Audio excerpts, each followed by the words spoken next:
Subscribe to Infidelity Tales Lab for more stories. Now, let's begin this one. Chapter 1. The Warning. Jason Boone stood in the kitchen of his Craftsman home in Portland, watching the rain streak down the windows while his 7-year-old daughter, Opal, pushed scrambled eggs around her plate.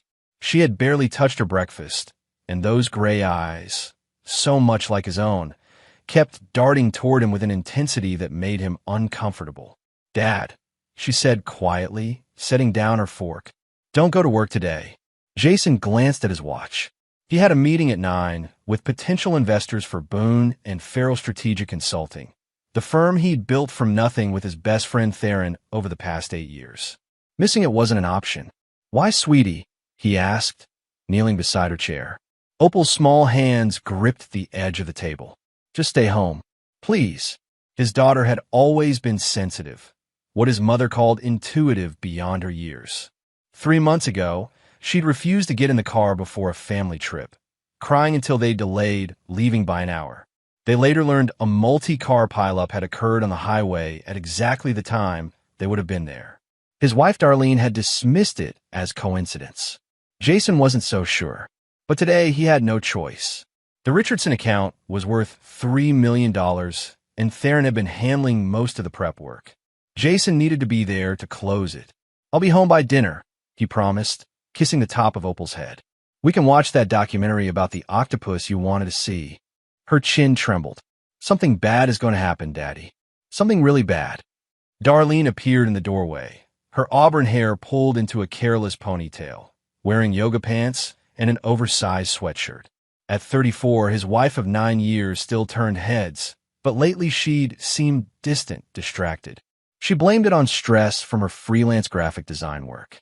"Opal, stop making a fuss," Darlene said, her tone sharper than necessary.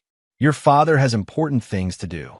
Jason caught something in his wife's eyes, a flicker of something he couldn't identify. Guilt? Fear? It passed so quickly he thought he'd imagined it. "I'll be fine, Opal girl," he said, forcing confidence into his voice. "I promise." An hour later, Jason sat in the sleek conference room of their downtown office, reviewing the Richardson pitch for the 3rd time. Theron hadn't shown up yet, which was odd. His business partner was many things, brash, occasionally reckless with money, prone to taking credit for Jason's ideas, but never late for important meetings. Jason's phone buzzed. Opal's name flashed on the screen. His heart clenched. She never called during school hours. "Opal, Dad, it happened." Her voice dissolved into sobs. "You should have listened to me." The phone nearly slipped from his hands. "What happened? Are you okay? Where are you?" "I'm home. I forgot my permission slip for the field trip, so the teacher had me call Mom to bring it, but Dad, when I got home..." Her breath hitched. "You need to come home. Right now. Is your mother okay? Are you hurt?" "I'm not hurt, but you need to come home. Please hurry." Jason was already moving, grabbing his keys, ignoring the confused looks from his assistant as he sprinted past. The 15-minute drive took 8, his mind racing through possibilities. A break-in, an accident, a medical emergency. Never the truth. He left his car running in the driveway, burst through the front door to find Opal standing at the base of the stairs, pale as milk, her small body trembling. "Opal, what?" She pointed upstairs with a shaking hand, tears streaming down her cheeks. "I heard noises. From your bedroom. I thought maybe Mom fell or something, so I went to check." Jason's legs moved on autopilot, taking the stairs 2 at a time. The master bedroom door stood ajar. He could hear it now, low voices, movement, the unmistakable sounds of intimacy. He pushed the door open. Darlene and Theron froze, a tangle of sheets and guilt. His wife's face drained of color. His best friend, his business partner, the man who'd been best man at his wedding, who was Opal's godfather, had the audacity to look annoyed at the interruption. The world tilted. 8 years of friendship, 9 years of marriage, all of it obliterated in a single moment. "Jason," Darlene gasped, clutching the sheet to her chest. We didn't." "How long?" His voice came out eerily calm, a thin veneer over the volcanic rage building in his chest. Theron sat up, running a hand through his dark hair with the same casual confidence he brought to client meetings. "Look, man, we need to talk about this rationally." "How long?" Darlene's eyes filled with tears. 2 years. 2 years. 730 days of lies. Of coming home to a wife who kissed him hello while her body still bore the impression of another man. Of working side by side with a friend who was systematically destroying his life. "Get out," Jason said quietly. "Both of you. Now." Chapter 2. The Depths of Betrayal. Darlene threw on clothes with trembling hands, her earlier bravado crumbling. "Jason, please, we need to talk about this. Think about Opal. Don't you dare say her name." The words came out like ice. "You don't get to use our daughter as a shield." Theron was dressing with infuriating slowness, his expression shifting from caught red-handed to something more calculated. Jason recognized that look. It was the same one Theron wore when he was planning his next move in a negotiation. "You're not thinking clearly," Theron said. "Let's all take a breath and discuss this like adults." "Adults?" Jason laughed, a harsh sound devoid of humor. "You want to talk about adult behavior? Get the hell out of my house before I do something we'll all regret." After they left, Theron pausing at the door as if he might say more, then thinking better of it, Jason found Opal curled up on the living room couch, her arms wrapped around her knees. He sat beside her, pulling her into his lap like he'd done when she was smaller.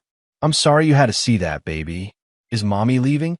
Opal's voice was small, muffled against his chest. "I don't know yet. But whatever happens, you and I are going to be okay. I promise you that." They sat like that for a long time, while Jason's mind began to shift from the initial shock into something more analytical. This was what he did: assess crises, identify patterns, develop strategies. He'd built a career on understanding human behavior and motivation. 2 years. That meant the affair had started around the time Boone and Farrell had landed their first major corporate client. Around the time Darlene had suddenly become supportive of his long work hours. Around the time Theron had suggested they expand the business, requiring Jason to take out a significant loan using their house as collateral. The pieces began clicking into place with sickening clarity. His phone rang. Oliver Moon, his attorney and one of his few genuine friends. "I just got a very interesting call from Theron Farrell," Oliver said without preamble. "He wants to discuss dissolving the partnership and claims you've been engaging in financial impropriety." "Jason, what the hell is going on?" Jason's blood ran cold. "I'll be at your office in 30 minutes. He called Leslie Davidson, their elderly neighbor, to watch Opal. Leslie arrived within minutes, her weathered face creasing with concern when she saw the state of them both. "Go do what you need to do," she said quietly. "Opal will be safe with me." Oliver Moon's office overlooked the Willamette River. The attorney was in his late 50s, sharp-minded and sharper dressed, with silver hair and the build of someone who'd once been a college athlete. He'd been Jason's father's lawyer before his father's death from cancer 5 years ago. "Sit," Oliver commanded, gesturing to a leather chair. "Start from the beginning." Jason told him everything: the affair, the timing, his growing suspicions about Theron's motivations. Oliver listened without interruption, his expression growing darker. "I pulled the partnership records while you were driving over," Oliver said, turning his computer monitor toward Jason. "Look at this." The screen showed a series of financial transfers from Boone and Farrell's operating account to a newly formed LLC. The company name made Jason's stomach drop: Farrell Consulting Group. "He's been siphoning money for 6 months," Oliver continued. "Small amounts at first, then increasingly larger sums. And see this? He's been having our shared clients sign amended contracts with clauses that allow them to transfer to a successor company with minimal penalty. He's planning to steal the business." The words came out flat, emotionless. "That's my assessment. And based on the timing of his call to me, I'd say he's accelerating his timeline. He probably didn't expect you to find out about the affair for a few more months." Jason's mind raced.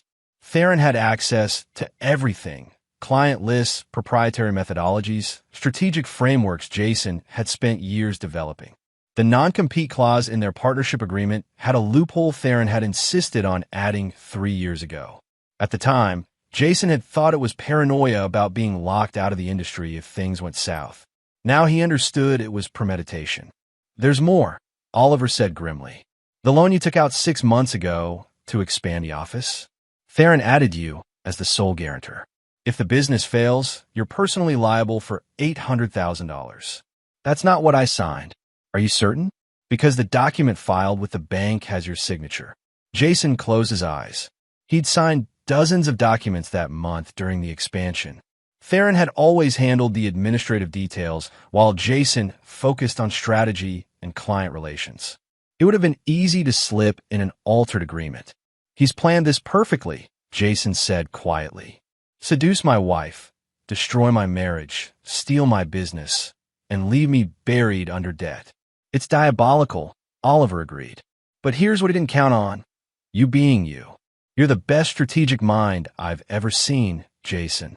If anyone can outmaneuver him, it's you." Jason stood, walking to the window. Rain pelted the glass, turning Portland into a watercolor blur.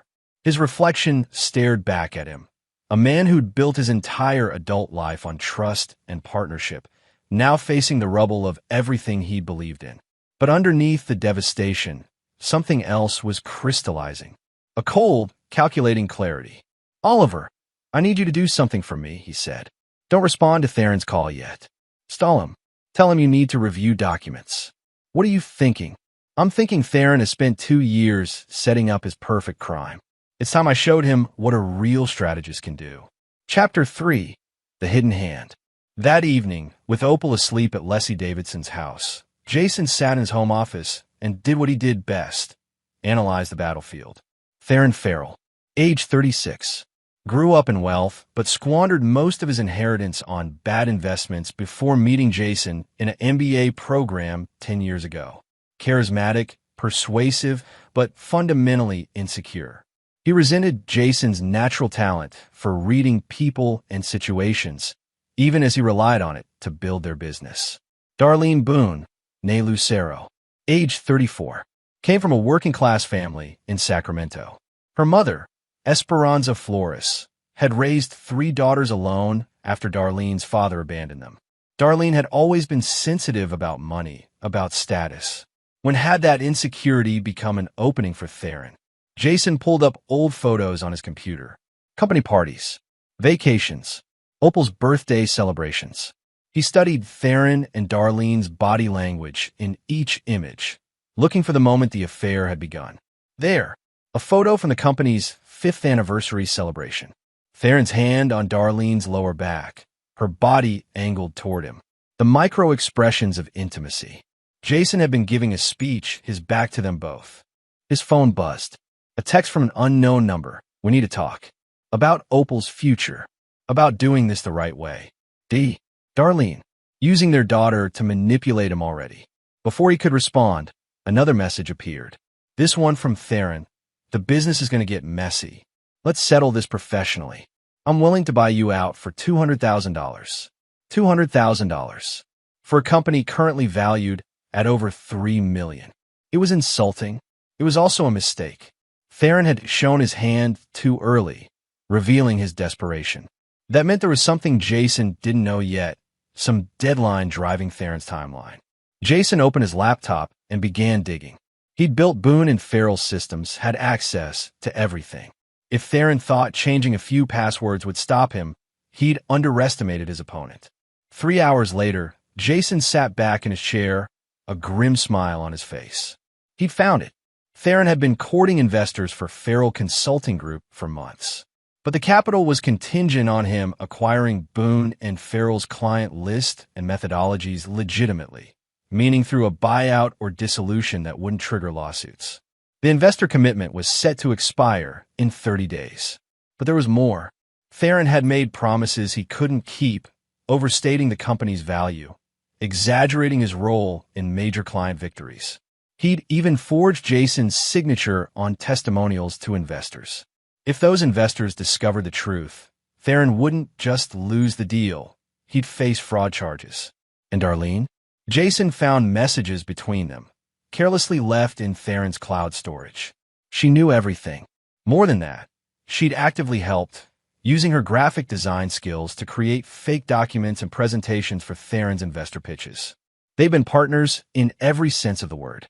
Jason's hands trembled as he read the messages. In one, Darlene wrote, "He still doesn't suspect anything. He's so trusting it's almost pathetic. Once you have the company, we can file for divorce, and I'll get half of everything anyway. Then we'll be set." Theron's response, "You're brilliant. We'll be in Bali this time next year, and he'll be drowning in debt." Poetic justice for always acting like he's smarter than everyone else. The words cut deeper than the affair itself. This wasn't passion or weakness. It was calculated cruelty. Jason closed the laptop and walked to his liquor cabinet, pouring 3 fingers of whiskey. He didn't drink it. Instead, he stared at the amber liquid, thinking about his father. Malcolm Boone had been a civil engineer who'd built bridges across 3 continents. But his real expertise had been in understanding structural weaknesses, the tiny flaws that under the right pressure would cause an entire system to collapse. Every structure has a breaking point, his father used to say. The key is knowing where to apply force. Jason had built a career on that principle. He'd helped companies identify their structural weaknesses, taught them to shore up vulnerabilities before competitors could exploit them. Now it was time to apply those same skills to a different kind of structure. Theron and Darlene had built their betrayal on several key supports: secrecy, timing, financial leverage, and Jason's expected emotional devastation. Remove those supports, and the entire thing would collapse. But it had to be done carefully, strategically. Jason pulled out a notebook, paper, not digital, nothing that could be traced or hacked, and began to write. At the top of the page, he wrote one word: architect. That's what he'd always been, really. Not just of buildings or businesses, but of outcomes. He'd spent 10 years learning to design scenarios where clients emerged victorious, while their competitors never even understood what had happened. Now he would architect something else entirely. Not just revenge, justice. By dawn, he had the framework. It would take precision, patience, the willingness to hurt in the short term for victory in the long term. But first, he needed allies. He picked up his phone and made 2 calls. The first to Oliver Moon. "I need you to file a forensic audit request on Boone and Farrell. Make it look like you're building a case for my defense, but I want everything exposed." The second to an old friend from his MBA program, Terry Mata, who now worked in private investigation. "I need everything you can find on Theron Farrell. Financial history, relationships, weaknesses. And I needed to stay off the books." Terry was silent for a moment. "This isn't like you, Jason." "No," Jason agreed. "It's not. But I'm learning." He hung up and looked at the notebook again. 9 steps. 9 moves that would dismantle everything Theron and Darlene had built while leaving Jason and Opal standing in the clear. The game had begun. Chapter 4. Foundation Cracks. Terry Mata arrived at Jason's house 3 days later with a manila envelope thick enough to be a novel. The private investigator was a compact man with careful eyes and the methodical demeanor of someone who made his living uncovering secrets. "You sure you want to read this?" Terry asked, setting the envelope on the kitchen table. "Some things, once you know them." "I'm sure." Terry nodded and left without another word.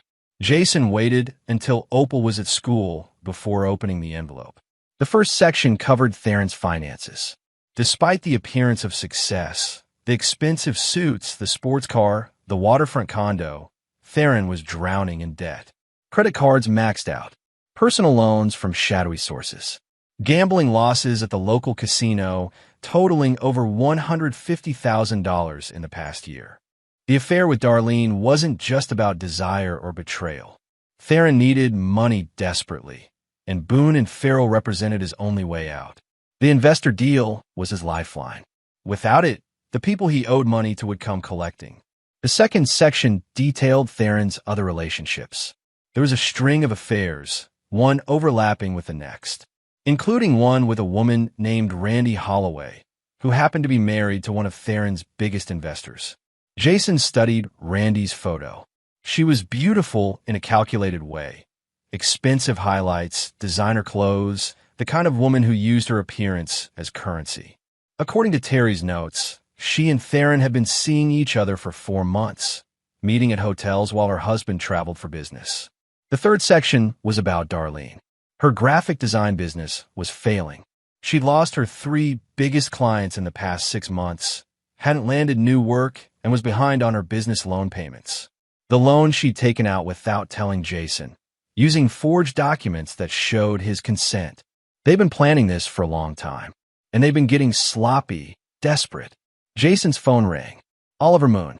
The forensic audit turned up something interesting, the attorney said. Theron's been making payments to someone named Kelvin Gregory.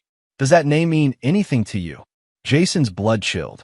He's a business broker, specializes in hostile takeovers and corporate dissolution. Well, according to these payments, Theron retained him 8 months ago, long before any of this came to light. 8 months. That was 2 months before Jason had taken out the expansion loan. Theron had been planning the destruction of their partnership before there was even a partnership to destroy. There's something else, Oliver continued. Gregory has a reputation. He doesn't just facilitate legal takeovers.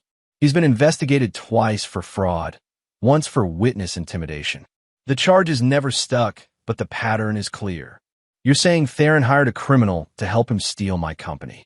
I'm saying you're dealing with someone more dangerous than a simple adulterer and embezzler. Watch your back, Jason. After hanging up, Jason sat with the implications. Theron wasn't just desperate. He was working with people who didn't play by rules. That changed the game entirely. But it also presented an opportunity. Jason spent the next week executing phase 1 of his plan, documentation.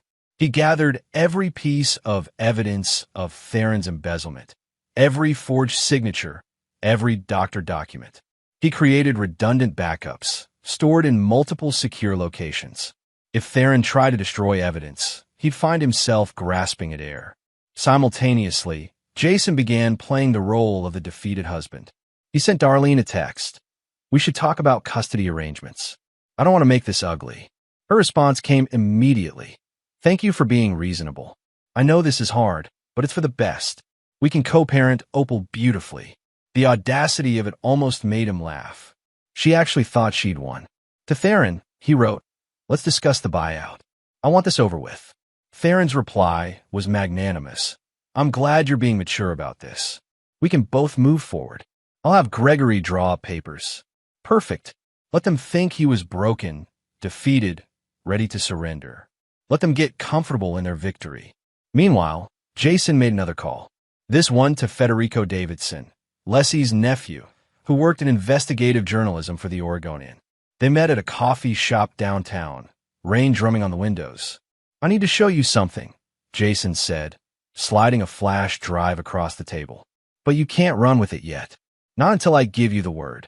Federico examined the drive with the skeptical look of someone who'd been burned by sources before. What's on it? Evidence of corporate fraud, embezzlement, and conspiracy. Names you'll recognize. A story that'll make your career. Why wait? Because timing is everything. Run it too early, and the people involved will scatter, destroy evidence, claim victimhood. Wait for my signal, and you'll have them dead to rights with no way out. Federico pocketed the drive. You're playing a dangerous game, Jason. No, Jason corrected. I'm finishing one someone else started. I'm just better at it than they are. Chapter 5, Strategic Deception. 2 weeks after the discovery, Jason sat across from Kelvin Gregory in the man's downtown office. Gregory was in his 50s, impeccably dressed, with the empty smile of a career predator. On his desk sat a buyout agreement that would transfer Jason's share of Boone and Farrell to Theron for $200,000. This is very fair, considering the circumstances, Gregory said smoothly. Mr. Farrell is being generous. Jason scanned the document. It was a masterpiece of legal manipulation. Signing it would leave him with nothing while absolving Theron of any wrongdoing. It would also void the non-compete clause for Theron while binding Jason to a 5-year restriction. I'd like my attorney to review this, Jason said mildly. Gregory's smile tightened. Of course, but Mr. Farrell's offer expires in 72 hours. After that, I'm afraid the terms may become less favorable. Is that a threat, Mr. Gregory? Simply a business reality. You have considerable debt, a failed business, a messy divorce on the horizon. Sometimes the wise move is knowing when to fold. Jason stood, leaving the signed documents on the desk. I'll be in touch. Outside, he called Oliver. They're getting desperate, which means we're close. Close to what? To them making a mistake they can't recover from. The next phase required subtlety. Jason began reaching out to Boone and Farrell's key clients, not to badmouth Theron, but to have informal conversations about the company's future. He expressed concern about structural changes and new strategic directions that might not align with the client's best interests. He didn't lie. He didn't accuse. He simply planted seeds of doubt. Within days, 2 major clients called Theron to express concerns about the rumors of partnership dissolution. Theron, in turn, had to accelerate his investor timeline, pushing Farrell Consulting Group's launch forward before he'd secured all the necessary clients. Pressure. That was the key. Apply pressure at the right points, and people made mistakes. Meanwhile, Jason conducted his own investigation into Randy Holloway. He discovered she wasn't just having an affair with Theron. She was also her husband's business partner, with signing authority on all investment accounts. The husband, Jamal Pope, was a real estate developer who'd made millions flipping properties during the market recovery. According to Terry Mata's research, Pope was notoriously jealous and had a temper that had landed him in anger management classes twice. Jason drafted an anonymous email to Jamal Pope. It contained no accusations, just a simple question. Does your wife's investment in Farrell Consulting Group represent a conflict of interest? Might be worth having a conversation with her. He didn't send it yet. That card would be played at exactly the right moment. At home, Darlene had begun pressing for formal divorce proceedings. She'd moved into a hotel, claiming she needed space to process everything. In reality, she was staying with Theron at his condo. We should start thinking about selling the house, she told Jason over coffee. They'd agreed to meet in public places for Opal's sake. It's too big for you and Opal alone, and I'll need my share of the equity.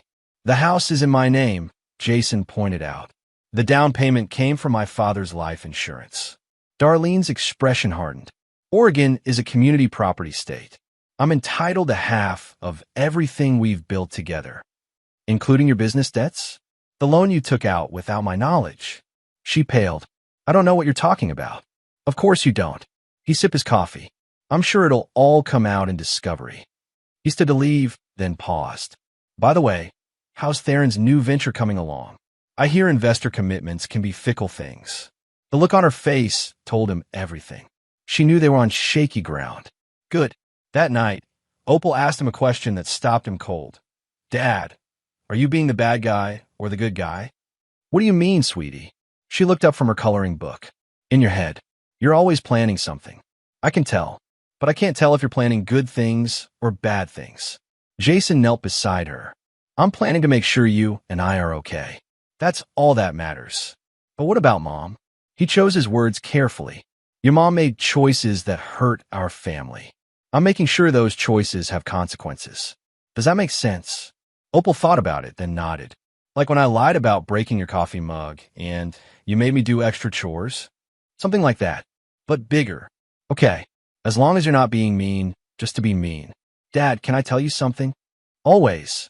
I knew something bad was going to happen that day, but it wasn't a dream or anything. I just felt it, like a stomach ache, but in my head. Does that make me weird? Jason pulled her into a hug. That makes you special, and you were trying to protect me. I should have listened. Will you listen next time? Every time, he promised. That promise will be tested sooner than he expected. Chapter 6, The Trap Springs. The call came at 2 a.m. Terry Mata, his voice urgent. Jason, someone broke into your office. The police are there now.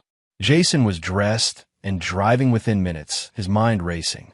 The break-in was either legitimate, someone after computer equipment, or a targeted attempt to destroy evidence. He arrived to find 2 police officers talking to the building's night security guard. The office door had been forced open, but surprisingly little appeared to be disturbed. Computer equipment remained in place. The only thing clearly targeted, the filing cabinet where Jason kept hard copies of key business documents. They knew what they were looking for, the lead officer, Shannon Woodard, observed. She was in her late 30s, sharp-eyed, with the careful manner of someone who'd seen too many crimes to be surprised by human nature. This wasn't a random burglary. No, Jason agreed. It wasn't. Officer Woodard studied him. You know who did this? I have suspicions, but nothing I can prove. Want to share those suspicions? Jason considered. Accusing Theron without evidence would seem like the bitter accusations of a cuckolded husband. But planting the seed in law enforcement's mind might prove useful later. My business partner and I are in the middle of a contentious dissolution. I've been documenting some irregularities in our financial records. These are copies of those documents. Woodard corrected, gesturing to the empty filing cabinet. Jason agreed. Fortunately, I believe in redundancy. He didn't mention that the documents in that cabinet were decoys, outdated forms, and irrelevant paperwork. The real evidence had been digitized and backed up months ago. Let Theron think he'd won this round. But Woodard was sharper than he'd expected. Mr. Boone, I'm going to give you some advice. Whatever you're planning, whatever game you're playing with your partner, make sure you stay on the right side of the law. Revenge has a way of making people do stupid things. I appreciate the concern, officer, but I'm not interested in revenge. No? What are you interested in? Justice, Jason said simply. There's a difference. Back home, Jason sent a carefully crafted message to Theron. I know what you did. This is over. Theron's response came within minutes. I don't know what you're talking about, but maybe we should meet face to face. Clear the air. They agreed to meet at a neutral location, the lobby bar of the Heathman Hotel.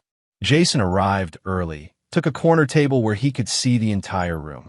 When Theron walked in, Jason barely recognized his former friend. The man looked haggard, his usual confidence replaced by something more desperate. You look terrible, Jason observed as Theron sat down. Yeah, well, breaking and entering isn't my usual skill set. I had to hire people. Theron signaled for a whiskey. You've made this very difficult, Jason. I've made it difficult. You seduced my wife, embezzled from our company, and tried to frame me for fraud. You left me no choice. Theron's voice rose, then dropped when nearby patrons glanced over. You with your perfect strategic mind, your natural talent. Do you know what it's like? Always being in someone's shadow, having clients tell you they really want to work with the smart one? So this is about your ego. It's about survival. I'm buried in debt, Jason. People I owe money to aren't the type to wait for payment plans. Farrell Consulting Group was supposed to save me. Jason caught the past tense. Theron's jaw tightened. Your little conversations with our clients have spooked them. Half are reconsidering their contracts. And the investors are getting cold feet because they're hearing rumors that the business is built on stolen methodologies. Imagine that. You're destroying everything. Not just for me, but for Darlene too. We had plans, a future. You should have thought about that before you decided to burn down my life. Theron leaned forward, his voice dropping to a dangerous whisper. Sign the buyout, Jason. Take your $200,000 and walk away. Because if you don't, things are going to get very unpleasant for you. Kelvin Gregory has connections. He can make your life a living hell. Are you threatening me? I'm warning you. As a friend. Jason laughed, a cold sound.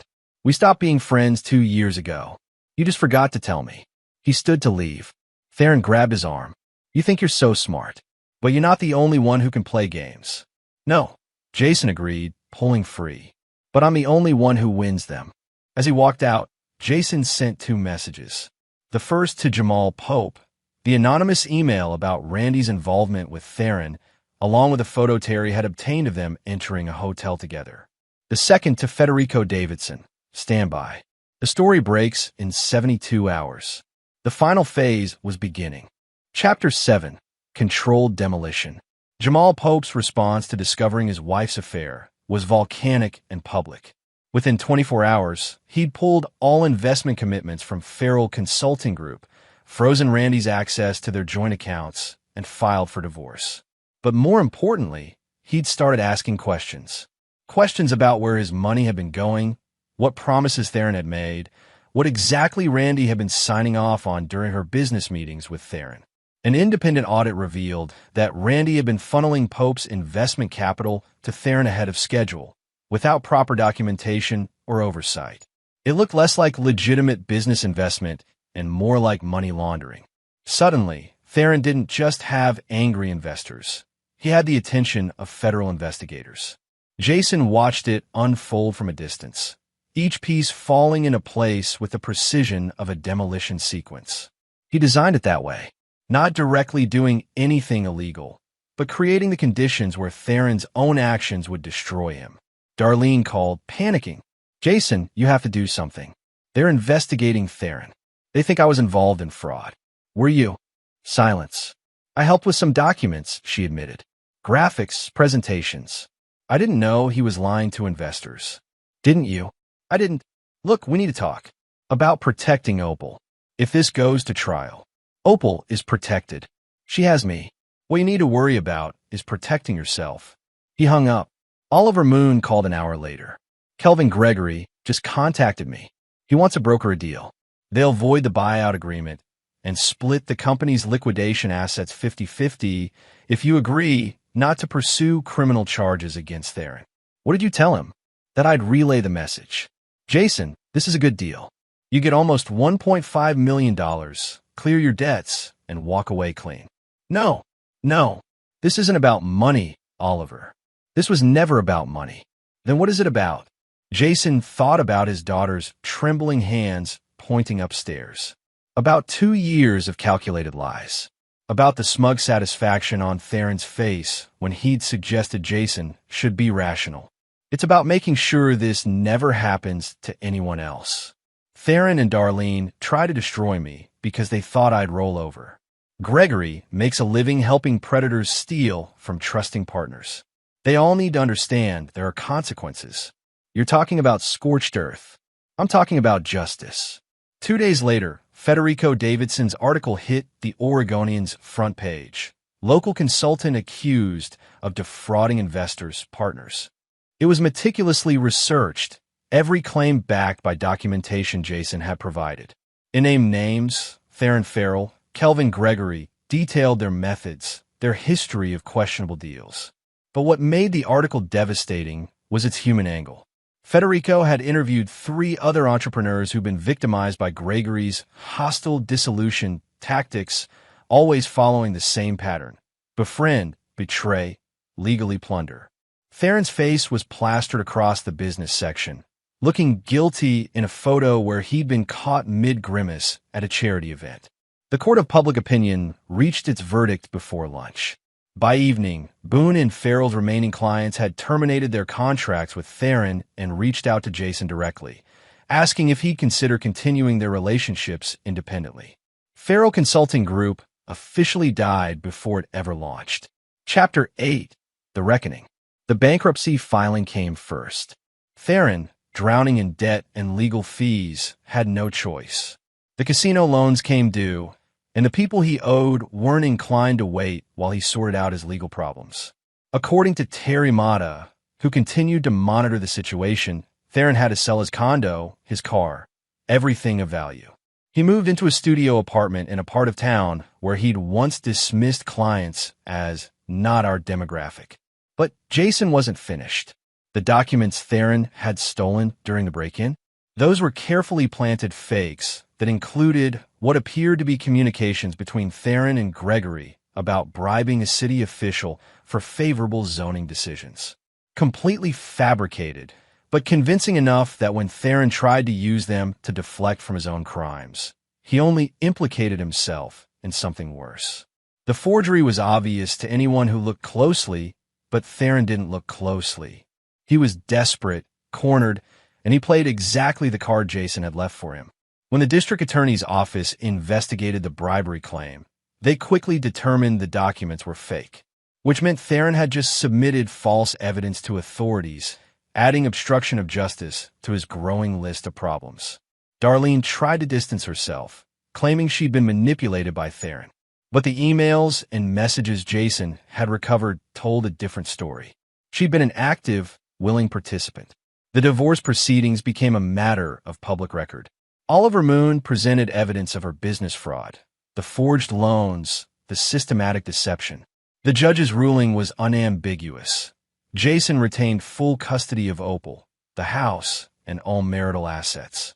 Darlene was ordered to repay her fraudulent business loan, which effectively bankrupted her.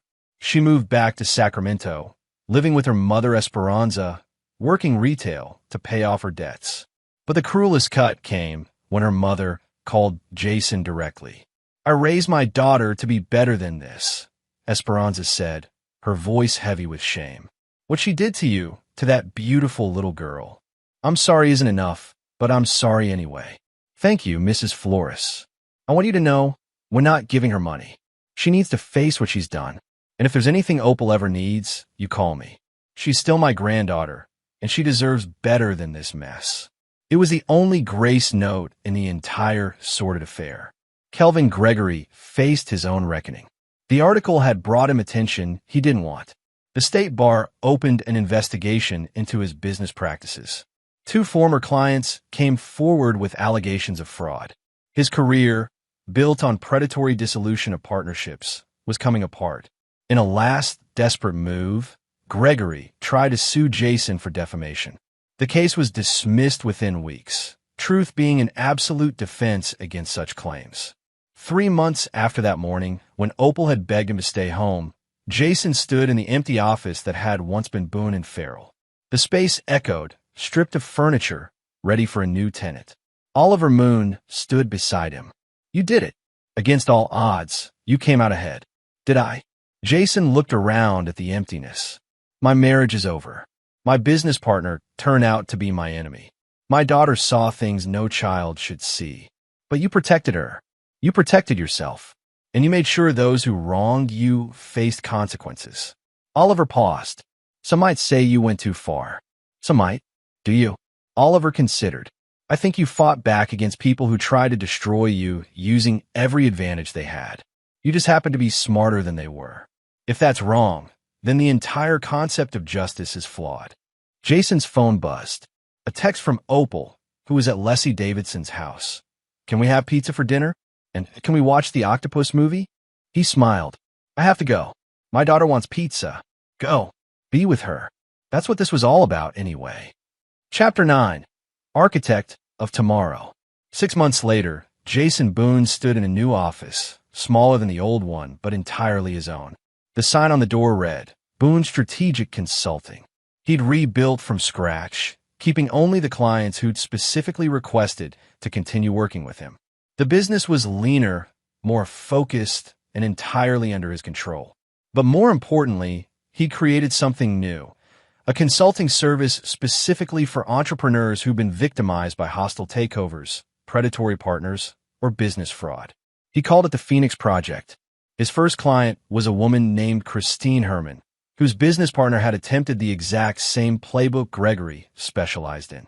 Jason had identified the pattern early, helped her document everything, and set up a legal fortress that made hostile takeover impossible.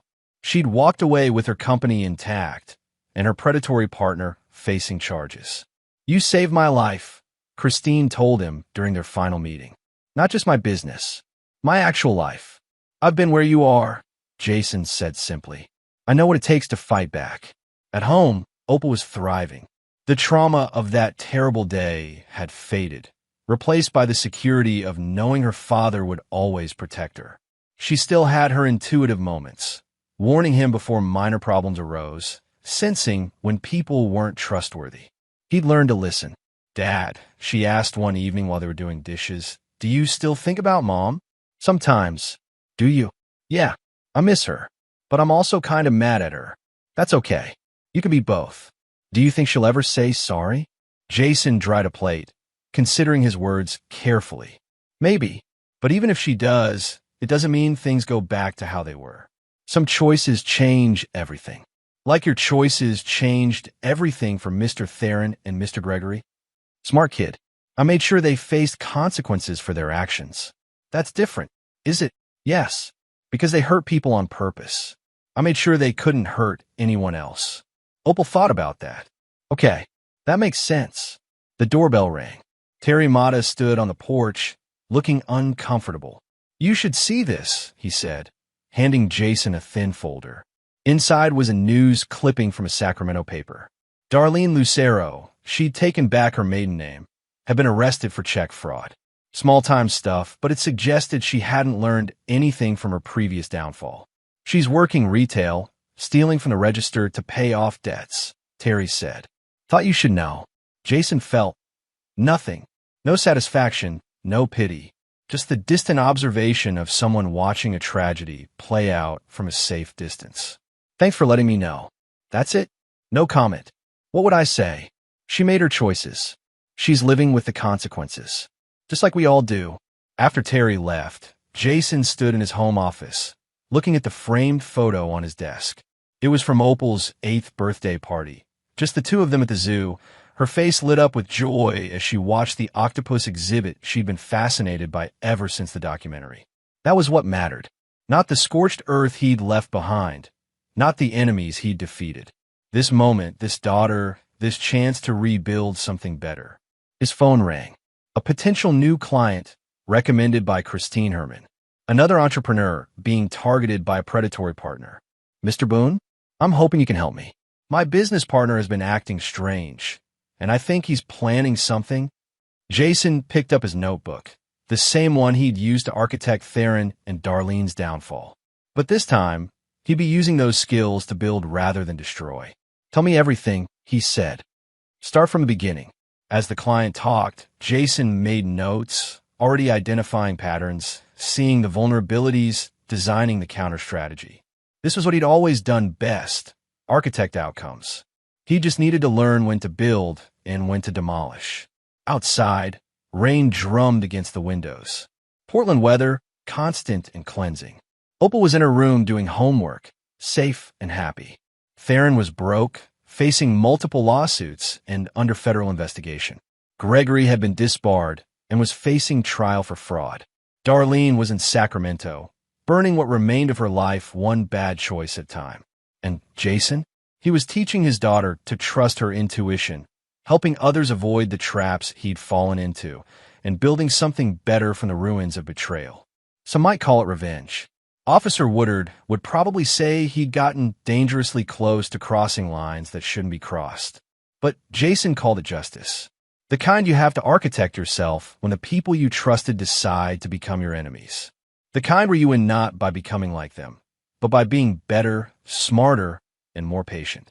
The kind where, at the end, you can look at your daughter and know you fought for her without losing yourself. Dad, Opal called from her room. Can you help me with my math homework? Coming, sweetie. He closed the notebook and went to help his daughter with her fractions, leaving the ruins of his old life behind and stepping fully into the future he'd built. One careful, calculated move at a time. And there you have it. Another story comes to an end. What did you think? I'd love to hear your thoughts in the comments below. If you enjoy this story, consider joining our community by subscribing. It means the world to us. For more stories like this one, check out the recommended videos on screen, and I'll see you there.